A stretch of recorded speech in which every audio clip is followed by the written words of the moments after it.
Break के बाद रुक करेंगे मध्य प्रदेश बुलेटिन की ओर, जिसमें बात होगी पन्ना की, जहां गहरे कुएं के अंदर एक मादा तेंदुए की लाश तैरती हुई मिली।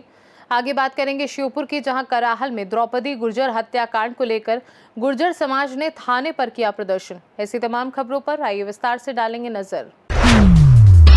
बालाघाट की चर्चित सरदार पटेल यूनिवर्सिटी एक बार फिर विवादों में आ गई है, जहां जेएनएम छात्राओं ने यूनिवर्सिटी प्रबंधन पर गंभीर आरोप लगाए हैं। छात्राओं का कहना है कि 3 साल का जेएनएम कोर्स पूरा करने में उन्हें 5 साल लग गए, लेकिन अब तक उनका प्रथम वर्ष भी पूरा नहीं हो सका। उनका आरोप है कि समय पर परीक्षा और परिणाम नहीं होने से वे मानसिक और आर्थिक परेशानियों से जूझ रहे हैं। छात्राओं ने प्रशासन को ज्ञापन सौंपकर कार्यवाही की मांग की है और चेतावनी दी है कि 15 दिनों में समाधान नहीं होने पर कॉलेज का घेराव कर आंदोलन किया जाएगा।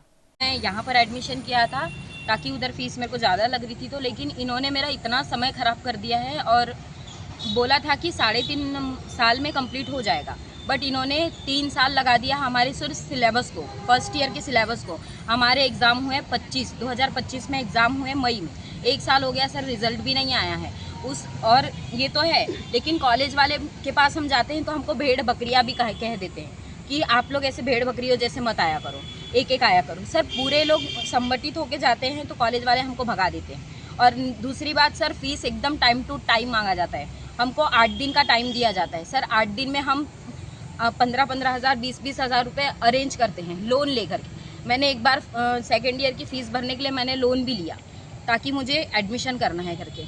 उसके बाद वो भी खैर नहीं हुआ। उसके बाद में हमारी एग्ज़ाम भी हुई, वो भी लेट हो गया और घर वाले बोलते हैं कि तुमको हम और कब तक पैसा लगाएंगे। सर मैं महाराष्ट्र से हूँ, मेरे 2 पैसे बचेंगे करके मैं इधर आई, तो इधर मैं डबल पे चली गई। अभी 5 साल हो गया, हमारे हाथ में डिग्री रहनी चाहिए थी और हमारे पास कुछ भी नहीं है। हम प्राइवेट टोटल कोर्स कितने में बोले थे सर?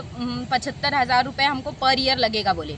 फिर उसमें कॉलेज का जो इंटर्नशिप रहता है ना सर, वो अलग, मेंटल पोस्टिंग का जो रहता है वो अलग, फिर वो PSC CSC का जो सेंटर रहता है सर उसके लिए अलग। फिर हम पैसे टाइम टू टाइम सारा पे कर रहे हैं, तो हमारा ऐसा कहना है कि हमारा भी काम टाइम पे हो। जब आप एक दिन लेट करते हो और हमसे फीस का वो फाइन मांगते हो, तो हमारी ज़िंदगी के 5 साल तुमने ले लिया, उसका फाइन कौन भरेगा? जैसे आप लोग अभी तक आपका रिजल्ट नहीं आया, 5 साल हो गए आपको, पिछले साल आपने एग्जाम दिया है। हाँ सर। तो आपने कहीं पता किया कि आपका रिजल्ट क्यों रुका हुआ है और किन कारणों से आपका रिजल्ट नहीं आ पा रहा है? टेबल कॉलेज है, उनका चेकिंग हो रहा है, CBI जांच हो रही है। सर 5 साल से CBI जांच चालू है। गवर्नमेंट इतना ढीला कैसे हो सकता है किसी को फ्यूचर को लेकर के? किसने बताया आपको कि सर कॉलेज वाले ऐसा बोलते हैं कि वो CBI जांच चालू है, फिर से CBI जांच होगी, फिर तुम्हारा सर एग्ज़ाम भी ऐसे ही नहीं निकला। 5 साल के बाद में सर कम से कम 5 बार हमारे एग्ज़ाम पोस्टपोन हुए, उसके बाद में हमारे एग्ज़ाम हुए। क्या लगता है अभी क्या मांग कर रहे हैं सर? बस यही कहना है कि हमारे जो कोर्सेज है वो हमको और एक साल का टाइम दे और 1 साल में हमारे 3 साल के कोर्सेज कंप्लीट हो जाए, रिजल्ट भी जल्दी आ जाए, बस यही। बाकी जगह आ रहा है सिर्फ आपके यहाँ पे? कॉलेज प्रबंधन MP का ऐसा बोलते हैं कि पूरा MP में GNM कोर्स का यही है करके, लेकिन अब जब तक कि सर हम लोग बोलेंगे नहीं तो आगे वाला, और गवर्नमेंट इतना ढीला कैसे हो सकता है किसी के बच्चे के फ्यूचर को लेकर? बाकी दूसरे कॉलेजेस भी हैं बालाघाट हाँ में? सर, बालाघाट में ये मिताली कॉलेज है, ग्रेसियस कॉलेज है। हाँ सर, नहीं सर, ये सब गवर्नमेंट यूनिवर्सिटी बोलते हैं, लेकिन इतना ढीला क्यों? Sardar Patel college of nursing Balaghat की छात्रा हूँ और हमारे एग्ज़ाम अभी तक के नहीं हुए थे। हम लोग 2022-23 के स्टूडेंट हैं। हमारा एग्ज़ाम 2025 में हुआ फर्स्ट ईयर का। उसके बाद में हमारे रिजल्ट 2026 मई है अभी, तो अभी तक के नहीं आए हैं। इसी समस्या के लिए हम लोग अभी एकत्रित हुए हैं, इसी का निराकरण। जब एडमिशन लिया था आपने, तब आपको क्या बताया गया था वहाँ पर और किस प्रकार की प्रक्रिया का पालन करने बताया गया था आपको? जब हम एडमिशन कराने गए थे तो हमें यह दिलासा दिया गया था कि आप लोगों का एग्ज़ाम प्रॉपर तरीके से लिया जाएगा, सिलेबस कंप्लीट किया जाएगा, जितना समय सीमा लिया जाता है कोर्स में। 3 साल में हमको कोर्स कंप्लीट करा के दिया जाएगा बोले थे, लेकिन कोर्स कंप्लीट नहीं करा के दिया गया। हमारे सरदार पटेल कॉलेज की सिवाय जो बाकी के कॉलेज जैसे मिताली कॉलेज है और भी कॉलेजेस है, उसमें कोर्स कंप्लीट करा दिया गया है और वो बच्चे बाहर जॉब करने लग गए हैं। यानी कुल मिलाकर 25 में आपको डिग्री मिल जाना था? 25 के लास्ट तक हमारा एग्जाम डिग्री मिल जाना था। अभी तक डिग्री मिल जाना था हमको। ओके, अभी फर्स्ट ईयर भी आपके रिजल्ट नहीं आया? रिजल्ट हमारा क्लियर नहीं है, तो हम लोग कहीं भी जॉब के लिए अप्लाई करते हैं तो वो बोलते हैं तुम्हारा फर्स्ट ईयर का भी क्लियर नहीं है, तो हम किस बेस पे तुमको जॉब दें? 2000-3000 की जॉब मिलती है हमें। कितने बच्चे हैं आप लोग की क्लास में? हमारी क्लास में 26 बच्चे हैं पूरे। लगभग एक बच्चे ने कितनी फीस दिया होगा? लगभग एक बच्चे ने सिर्फ कोर्स में फर्स्ट ईयर का 75,000 है, लेकिन और भी बाकी के चार्जेस लगते हैं, उसको मिला के 1-1 लाख हमने पे कर दिए हैं। क्या दिक्कतें आ रही हैं अभी आप लोगों को? रिजल्ट नहीं आया है आपका, किस प्रकार का महसूस कर रहे हैं आप लोग अभी? हमारा रिजल्ट नहीं आया है, 1 साल से रिजल्ट नहीं आया है और हम 2022 से पढ़ रहे हैं, तो हमारा 5वां साल है। फर्स्ट ईयर का रिजल्ट नहीं आया, हम घर वाले से पैसे मांग रहे हैं बार बार। घर वालों का यही कहना है, हम तुम लोगों को कब तक के पैसे देंगे, तुम लोगों को इतना पैसा दे दिए हैं, उसके बाद भी तुम लोग हमको रिस्पॉन्स नहीं कर रहे हो। हम खुद बाहर कहीं जॉब करने जा रहे हैं, तो हमको ज़्यादा कुछ पे नहीं मिल नहीं रहा है वेतन। क्या मांग करते हैं इसमें आप लोग? क्या मांग है आप लोग की? हमारी यही मांग है कि हमारा रिजल्ट जल्दी से जल्दी घोषित किया जाए और हमारा सेकेंड ईयर का एग्जाम हो। क्या नाम है आपका? मेरा नाम ज्योति बैठवार है। जिले का एक चर्चित विश्वविद्यालय सरदार पटेल, लगातार इसके अलग अलग मामले हम लोगों के सामने आ रहे। कुछ दिनों पहले ही हमने बीएससी नर्सिंग का मामला उठाया था, जिसमें लगभग 47 बच्चों का रजिस्ट्रेशन सरदार पटेल के द्वारा नहीं किया जा रहा था। उसके बाद में बीएचएमएस के बच्चों का मामला ओबीसी महासभा के द्वारा उठाया गया था और उसके बाद आज जीएनएम के लगभग यहाँ पे 20 बच्चे यहाँ पे जमा हुए हैं। इनकी समस्या ये है कि ये 2022-23 से सरदार पटेल में एडमिशन लिए, अब 5 साल बीतने के बाद अभी तक सिर्फ इन लोगों की फर्स्ट ईयर की एग्ज़ाम हुई है। पिछले 2025 में इनकी मई में फर्स्ट ईयर की एग्ज़ाम हुई है। 1 साल बीत जाने के बाद में अभी तक सिर्फ फर्स्ट ईयर का रिजल्ट नहीं आ रहा है। तो मुझे लगता है कि सरदार पटेल यूनिवर्सिटी जो कोर्स 3 साल में 3.5 साल में होना चाहिए, वो कोर्स को लगभग 8 से 10 साल में करा रहा है। और दूसरी बात, सभी बच्चे बता रहे हैं कि जब ये अपनी समस्या और अपनी परेशानी को लेके वहाँ पे डायरेक्टर कोई मंजीत सिंह नाम का व्यक्ति है, उनके पास जाते हैं, तो हमारे बालाघाट जिले की इन गरीब परिवार की हमारी बेटियों को, बहनों को अभद्र भाषा में बात करके वहाँ से भगाने का काम करता है। मैं ओबीसी महासभा प्रदेश अध्यक्ष होने के नाते सरदार पटेल को चेतावनी देता हूँ कि आने वाली 15 दिन के भीतर अगर इनकी समस्या का निराकरण नहीं होता है, तो इन सभी जो हमारे बच्चे लोग हैं, इनके साथ में हम सरदार पटेल के गेट के सामने धरना प्रदर्शन करने के लिए मजबूर हो गए और ओबीसी महासभा हर कदम से कदम मिलाकर इनका साथ देने के लिए तत्पर रहेगी। कुछ छात्रवृत्ति की लेकर के भी कुछ समस्याएं इन लोगों ने बताए हैं। बिल्कुल, मुझे लग रहा है कि सरदार पटेल जो यूनिवर्सिटी है, इसमें सिर्फ इस तरीके का ही घोटाला नहीं हो रहा है। मुझे लग रहा है छात्रवृत्ति के नाम पे भी बड़ा घोटाला सरदार पटेल यूनिवर्सिटी कर रहा है। मैं मध्य प्रदेश शासन और जिला प्रशासन से मांग करता हूं कि सरदार पटेल की हर फैकल्टी की जांच हो, इनके जो मापदंड मध्य प्रदेश सरकार ने तय किए, इनकी हर प्रकार से जांच की जाए और जल्द से जल्द जो हमारे यहाँ पे ओबीसी के बच्चे, एससी समाज के बच्चे, एसटी समाज के, इनको छात्रवृत्ति भी दिलवाने की कृपा करें। बालाघाट से सीनू संवाददाता विशाल महानंद की रिपोर्ट।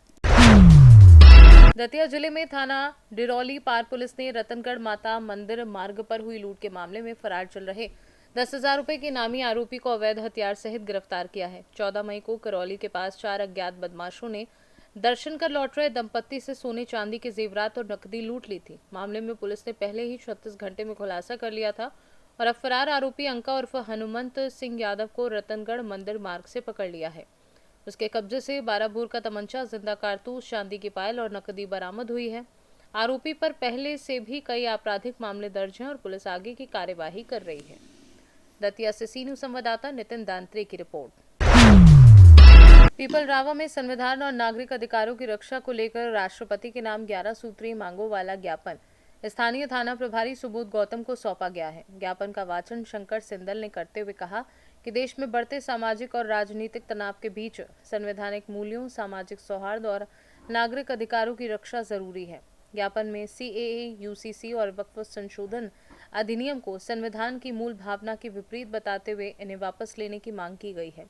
साथ ही मॉब लीचिंग, धार्मिक स्थलों पर हमलों और कथित फर्जी मामलों पर चिंता जताते हुए नफरत फैलाने वाले संगठनों पर प्रतिबंध, कम्युनल वायलेंस प्रिवेंशन एक्ट लागू करने और दोषियों पर सख्त कार्यवाही की मांग उठाई है। इस तरह से जो घटनाक्रम चलाया जा रहा है, तो वामसेप की ये 2 शाखा है, भारत मुक्ति मोर्चा और राष्ट्रीय मुस्लिम मोर्चा।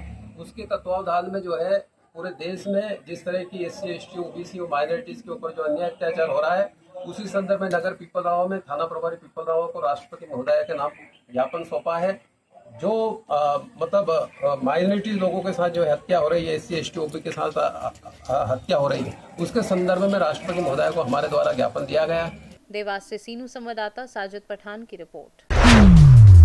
पन्ना जिले के देवेंद्र नगर रेंज में खेत के बाहर एक गहरे कुएं में मादा तेंदुए का शव मिलने से वन विभाग में हड़कंप मच गया। ग्रामीणों की सूचना पर मौके पर पहुंची वन विभाग की टीम ने जांच शुरू की। प्रारंभिक जांच में आशंका जताई जा रही है कि तेंदुआ शिकार की तलाश में कुएं में गिर गया और बाहर नहीं निकल पाने से उसकी मौत हो गई। अधिकारियों के अनुसार शव 3 से 4 दिन पुराना है और लंबे समय तक पानी में रहने से फूल चुका था। फिलहाल शव को बाहर निकालकर पोस्टमार्टम कराया जा रहा है। घटना के बाद वन्य जीवों की सुरक्षा और खुले कुओं के आसपास सुरक्षा इंतजामों की जरूरत को लेकर सवाल उठने लगे हैं। तेंदुए की घटना सामने आई है, तो इसमें कैसा क्या घटनाक्रम? जैसे कोई सूचना प्राप्त हुई थी रेंज ऑफिसर देवेंद्र नगर के माध्यम से, और देखने में प्रतीत होता है कि काफी दिनों से कुएं में था, क्योंकि इसकी बॉडी पूरी फूल चुकी है और उसके जो इसके नेवो निकल चुके हैं, लेकिन ये कह नहीं सकते कि कितने दिन का है। पीएम के बाद ही पता चलेगा कि इसकी मृत्यु कब हुई। ये सर कितने दिन पुराना लग रहा है, नर है कि मादा? अब इसका आइडेंटिफाई तो अभी नहीं कर सकते, पीएम के बाद ही करेंगे, उसके बाद बताते हैं। कृष्ण वरावी, उपमंडलाधिकारी पन्ना। पन्ना से सीनू संवाददाता रफी की रिपोर्ट। श्योपुर जिले के कराहल कस्बे की चारों खम्मा गुर्जर बस्ती में हुए द्रौपदी गुर्जर हत्याकांड को लेकर आज गुर्जर समाज में भारी आक्रोश देखने को मिला। समाज के लोगों ने एकजुट होकर कराहल थाने का घेराव किया और आरोपियों की जल्द गिरफ्तारी की मांग उठाई। प्रदर्शन के दौरान समाजजनों ने पुलिस प्रशासन से कहा कि मामले का शीघ्र खुलासा कर दोषियों को कड़ी सजा दिलाई जाए ताकि पीड़ित परिवार को न्याय मिल सके। इस दौरान कराहल एसडीओपी अवनीश शर्मा एवं थाना प्रभारी यास्मीन खान ने प्रदर्शनकारियों से चर्चा कर उन्हें आश्वस्त किया कि पुलिस मामले की गंभीरता से जांच कर रही है और जल्द ही आरोपियों को गिरफ्तार किया जाएगा। पुलिस अधिकारियों के आश्वासन के बाद समाजजनों ने शांतिपूर्वक प्रदर्शन समाप्त किया। ये जो घटना घटित हुई थी कराल क्षेत्र के 4 खम्मा पर, तो गुर्जर समाज के लोग आए हुए थे, उनको समझाई दी गई है कि जो घटना घटित हुई है उसके लिए पुलिस लगातार प्रयासरत है और जल्दी ही इसमें कुछ सफलता हासिल होगी। हाँ, तो उनके जो मुख्य लोग हैं वो एसपी साहब से मिलते हैं और उनका जो भी और भी कोई समस्या होगी वो अवगत कराएंगे। श्योपुर से सीनू संवाददाता राम मिलन की रिपोर्ट। मध्य प्रदेश बुलेटिन में फिलहाल के लिए इतना ही। बने रहिए सी न्यूज़ भारत के साथ। हर खबर आपके साथ, आपके हाथ।